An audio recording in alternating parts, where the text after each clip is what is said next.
Hey YouTube, welcome back to a brand new video. Today we're stepping away from Animal Crossing to break down 5 amazing features that I personally love about Fae Farm. Fae Farm is a fantasy farming sim with RPG elements, magic, farming, and the usual decorating and designing we typically expect from cozy life sim games these days. Now before we get into things, I'd like to thank Fae Farm for making this video possible by being today's sponsor. Don't worry though, everything I mention is still 100% my honest opinion. Now I'm sure you've heard about this game already, everyone is playing it, but just as a recap in case you haven't, Fae Farm is of course set in the enchanting world of Azoria, where you can take part in various daily activities including farming, mining and decorating, all whilst developing your own homestead, meeting a bunch of townsfolk, exploring and working your way through the game's immersive storyline. We're currently playing through Fae Farm over on my Let's Play channel and we're only a few hours in, but there's already so much I love about the game and even a few little things I believe Fae Farm have actually improved upon when compared to other games. And it's these I wanted to share with you today. Let's get to it. Number 1. Auto-switching tools. Now as you'd expect with any farming sim, you're going to need to make use of tools when playing Fae Farm, whether that's a shovel, a pickaxe or even a watering can. In Fae Farm this mechanic is super simple, as the vast majority of your go-to tools simply auto-switch, allowing you to access the tool you need instantly without the need to enter menus or waste time pressing a bunch of buttons to get there.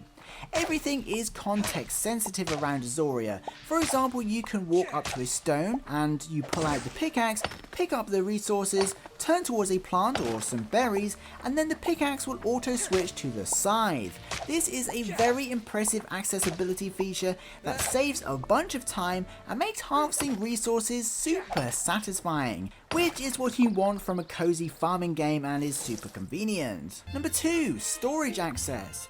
Speaking of convenience, Fae Farm have made it possible to pull the resources you need, such as wood or stone, directly from your storage when you need them the most. Crafting is a huge element of Fae Farm. It's possible to craft vegetable patches, fences and countless furniture items, and crafting them is as simple as opening the construction mode, selecting what you would like to craft and crafting it. For the most part you don't even need the resources you harvested in your pockets, they will automatically be pulled from your storage and used to craft the item you want.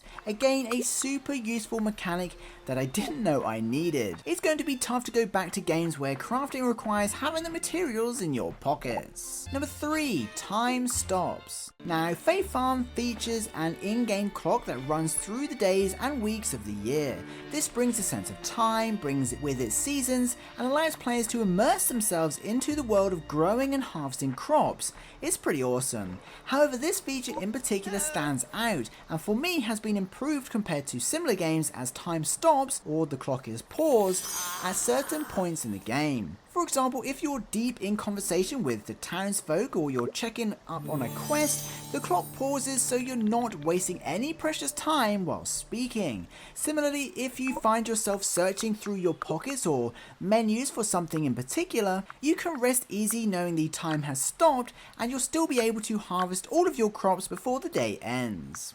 Of course, this is a very minor mechanic, but something that makes Fae Farm a pleasant experience, and especially great if, like me, you're super slow at reading. Number 4. Recycle resources. Now, we've all been there, we've crafted something, placed it somewhere, and immediately regretted it, and at the same time having then wasted the precious crafting materials building it. In Fae Farm, however, this mechanic plays out differently, and pretty much anything you craft inside or outside of your home can be reverted back to its former materials. For example, I can construct a stone fence, decide I don't like it, head back into construction mode to pick it up and reclaim those materials. Similarly, it's the same for crafting a furniture item. If you decide you want to use the materials for something else, just reclaim those materials. It's pretty neat. Number 5. Placing items. Now, whilst on the topic of placing objects we've crafted, another mechanic I find super useful when playing Fae Farm